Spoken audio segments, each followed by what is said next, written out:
Hi guys, 18 Dapper here and welcome to the latest matchday preview on the channel. It's League 2 football, it's Cheltenham Town versus Doncaster Rovers. Let's get the video started.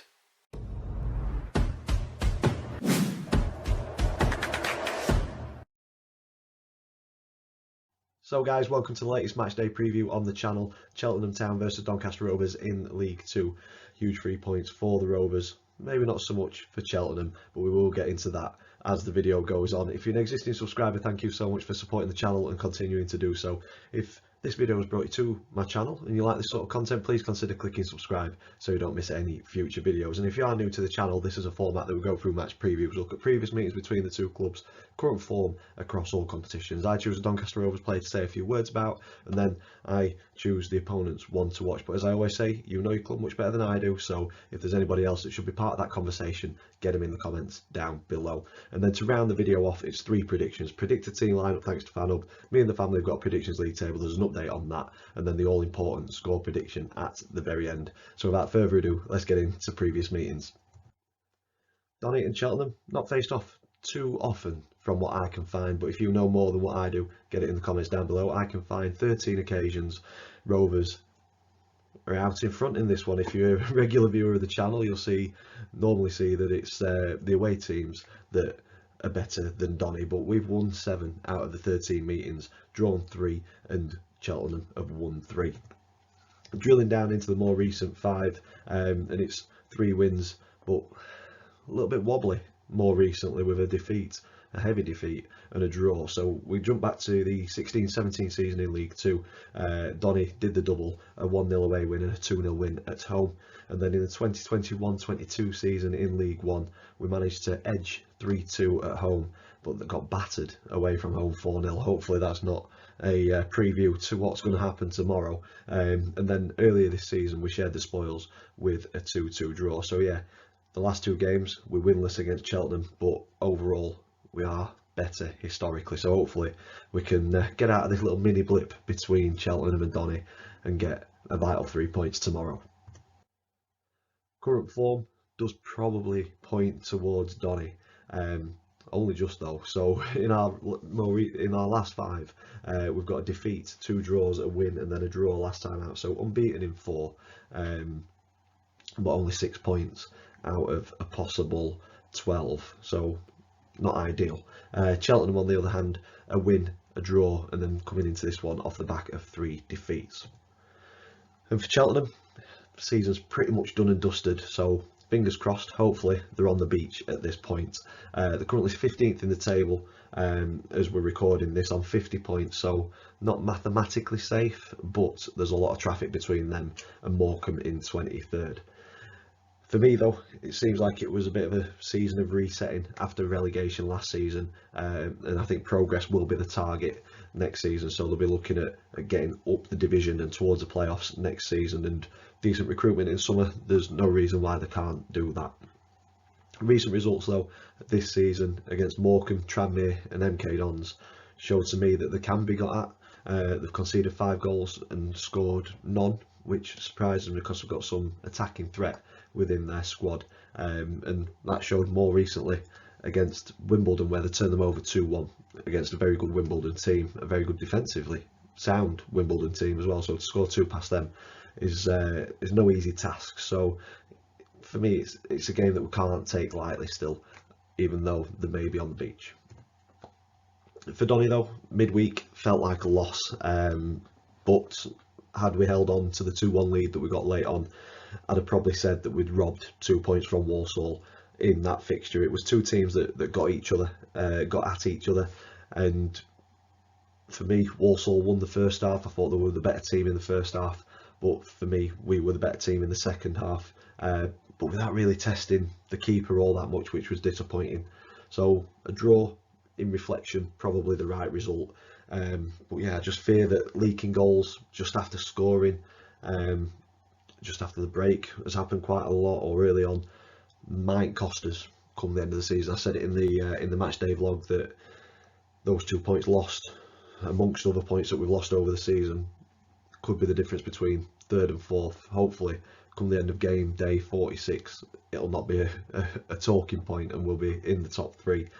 But yeah, at this point it does worry me a little bit. We did the same against Cheltenham early on in the season. We got back into the game. It was an own goal early on by Bailey.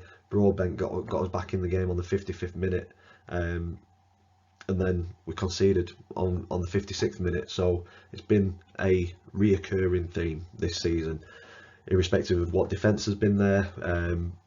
Yeah, it's something that we've certainly need to get out of the habit of very quickly.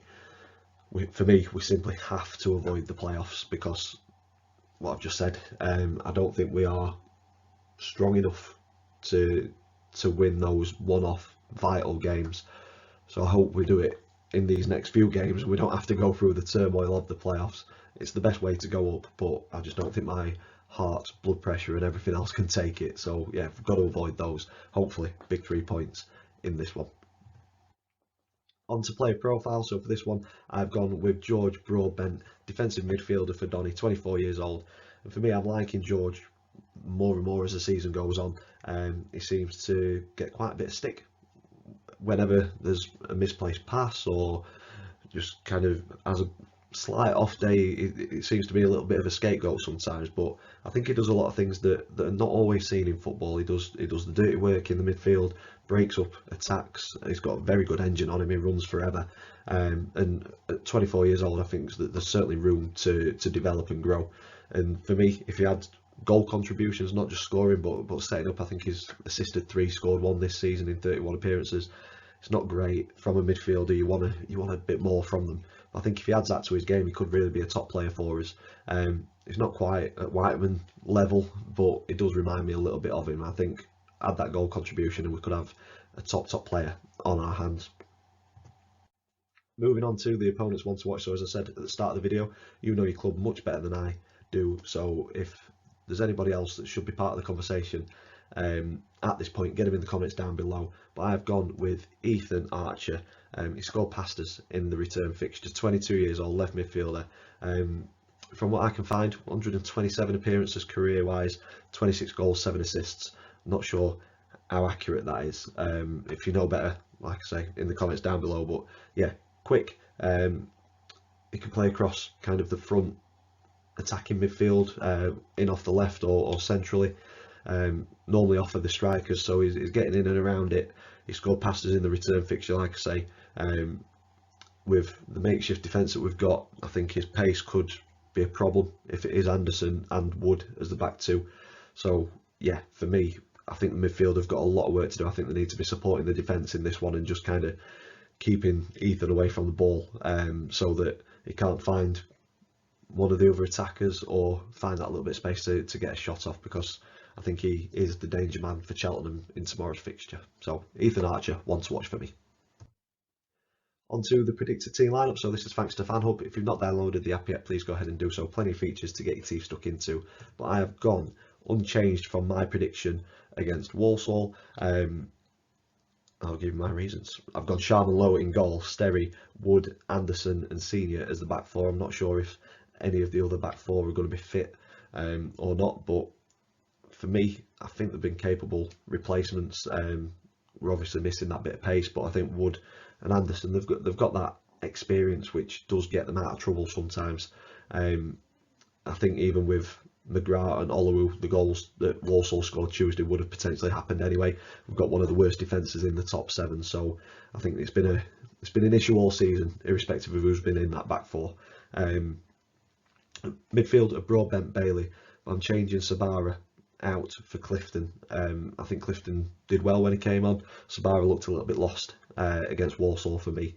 Molyneux on the right, Gibson on the left, and Rob Street up front on his own. So that's my predicted 11.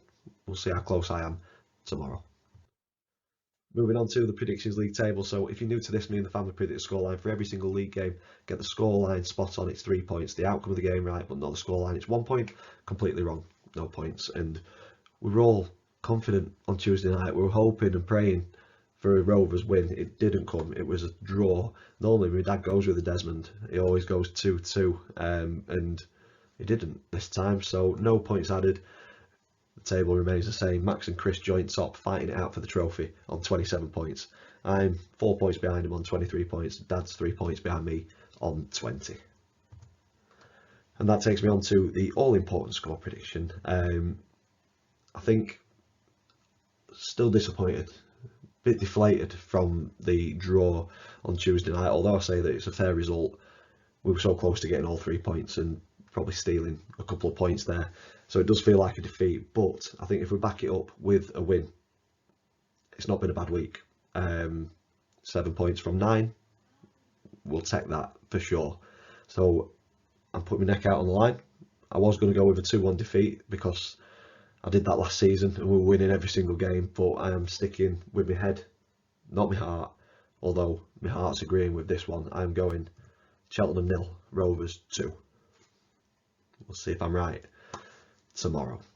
And that's where I'm going to leave this one. If you've enjoyed it, big thumbs up on it for us, please. Comments in the section down below. Subscribe if you haven't already.